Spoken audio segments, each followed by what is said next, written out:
అంటే స్వతంత్ర భారత చరిత్రలో ఎవరు కూడా మన తాత ముత్తాతలు ఊహించి ఉండరు. ఇన్నాళ్ళు ఒక ప్రధాని ఉంటాడు, ఇంకొకళ్ళు కాంగ్రెసేతర ప్రధానమంత్రి ఉంటాడు. కాంగ్రెసేతర ప్రధానమంత్రికి అసాధ్యం అనుకున్నారు.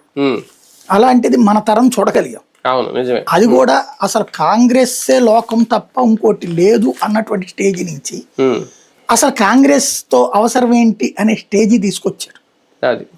బేసిక్ గా కాంగ్రెస్ స్టైల్ ఆఫ్ ఫంక్షనింగ్ కి సంపూర్ణ విరుద్ధమైనటువంటి పాలన తెచ్చింది ఈయన. ఎందుకంటే మన వయసు వాళ్ళందరికీ తెలుసు పాత్ర. ఇవాళ నూనుగు మీసాల కుర్రోళ్ళకి తెలియదు. ఎందుకంటే వీళ్ళు ఇప్పుడు 12 ఏళ్ళు ఈయన చూసేశారు. 12 ఏళ్ళు 10 ఏళ్ళు 12 ఏళ్ళు ఉన్నప్పుడు ఇప్పుడు 25 ఏళ్ళకి వచ్చి ఉంటారు. 10 ఏళ్ళు 12 ఏళ్ళు అప్పుడు వీళ్ళకేం తెలియదు, వీళ్ళ అమ్మ నాన్నలే చూస్తారు. ఇవాళ 22, 25 ఉన్నటువంటి వాళ్ళకి నరేంద్ర మోడీని 12 ఏళ్ళ నుంచి చూస్తున్నారు కాబట్టి వీళ్ళ కళ్ళెదురుగుండా మార్పులు జరగల. కానీ మనం పాత కొత్త తరానికి వారధులు. ఓ రకంగా ఒక ఫోన్ కావాలి అంటే అప్లికేషన్ పెట్టుకుంటే 30 ఏళ్ళ 40 ఏళ్ళ.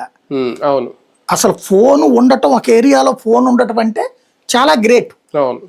అలాంటి స్టేజ్ నుంచి అటల్ బిహారీ వాజ్పేయి టైంలో 500 రూపాయల ఫోన్లు వచ్చినాయి, రిలయన్స్ వాళ్ళది. ఇప్పుడున్న అంబానీ వాళ్ళ అనిల్ అంబానీ. దాన్నే తర్వాత ఈ అంబానీ కొని జియో చేసుకొచ్చాడు.